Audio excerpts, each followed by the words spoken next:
ಎಲ್ಲರಿಗೂ ನಮಸ್ಕಾರ. ನಾನು ನಿಮ್ಮೆಲ್ಲರ ಮನೆ ಮಗ ಅಕ್ಷಯ್. ಸೂಪರ್ ಕಿಡ್ ಚಾನಲ್ಗೆ ನಿಮ್ಮೆಲ್ಲರಿಗೂ ಸ್ವಾಗತ. ಕಳೆದ ಬೇಸಿಗೆ ರಜಕ್ಕಂತ ನನ್ನ ಅಜ್ಜ ಅಜ್ಜಿ ಮನೆಗೆ ಬಂದಿದ್ದೆ. ಹಾಗೆ ತುಂಬ ಬಿಸಿಲು ಇದ್ದಿದ್ದರಿಂದ ನನಗೆ ಸ್ವಲ್ಪ ಹುಷಾರಿಲ್ದಂಗಾಯಿತು. ಅದಕ್ಕೆ ವಿಡಿಯೋ ಮಾಡೋಕ್ಕಾಗಿರಲಿಲ್ಲ. ಬನ್ನಿ ಇಂದಿನಿಂದ ಮೊಬೈಲ್ ಬಿಡಿ ಪುಸ್ತಕ ಇಡಿ ಪಯಣನ ಮುಂದುವರ್ಸೋಣ. ಇವತ್ತಿನ ಕತೆ ಏನಂದರೆ ಅರ್ಧ ಪಾಲಿನ ಗುಟ್ಟು. ಭಾಗ್ಯನಗರದ ಮಹಾರಾಜನ 60ನೆಯ ಹುಟ್ಟುಹಬ್ಬಕ್ಕೆ ಎಲ್ಲ ಸಿದ್ಧತೆಗಳು ನಡೆದಿದ್ದವು.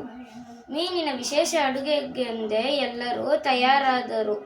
ಮುಂಚಿನ ದಿನ ಬಿರುಗಾಳಿ ಎದ್ದುದರಿಂದ ಯಾರೂ ಸಮುದ್ರಕ್ಕೆ ಇಳಿದಿರಲಿಲ್ಲ. ಆದರೆ ರಾಜನಿಗೆ ಮೀನೇ ಬೇಕೆಂದಾಯಿತು. ಅಷ್ಟರಲ್ಲೇ ಬೆಸ್ತನೊಬ್ಬ 10 ಅಡಿ ದೊಡ್ಡ ಮೀನೊಂದಿಗೆ ಅಲ್ಲಿಗೆ ಬಂದ. ಆ ಮೀನು ತಂದುದಕ್ಕೆ ರಾಜ ಖುಷಿಯಿಂದ ಬಹುಮಾನ ಕೊಡಲು ಮುಂದಾದಾಗ ಬೆಸ್ತನು ಬೇರೇನೂ ಬೇಡ, 50 ಚಡಿಯೇಟುಗಳು ಇರಲಿ ಎಂದ. ರಾಜನು ಅಂಗರಕ್ಷಕನೊಡನೆ ಅತಿ ಮೆಲ್ಲಗೆ ಏಟು ಕೊಡುವಂತೆ ಹೇಳಿದ.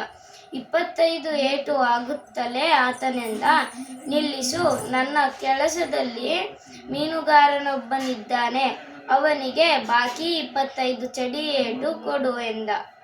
ಬೆಸ್ತನು ಅರಮನೆಯ ದ್ವಾರಪಾಲಕನನ್ನು ಎಳೆದುಕೊಂಡು ಬಂದ. ಒಳಗೆ ಬಿಟ್ಟರೆ ನಿನ್ನ ಸಂಪಾದನೆಯಲ್ಲಿ ಅರ್ಧ ಪಾಲು ನನಗೆ ಕೊಡಬೇಕು ಎಂದಿದ್ದ ಈತ. ಅದರ ಪ್ರಕಾರ 25 ಏಟು ಈತನಿಗೆ. ರಾಜನಿಗೆ ಬೆಸ್ತನ ಜಾಣ್ಮೆಗೆ ಖುಷಿಯಾಯಿತು.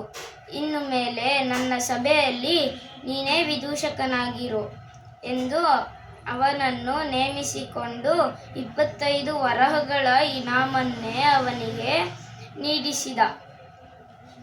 ಈ ಕಥೆಯ ನೀತಿ ಏನೆಂದರೆ, ನಾವು ಯಾವಾಗಲೂ ಲಂಚನ ಇಸ್ಕೋಬಾರ್ದು. ಯಾರೇ ಆಗಲಿ ಲಂಚನ ಇಸ್ಕೋಬಾರ್ದು.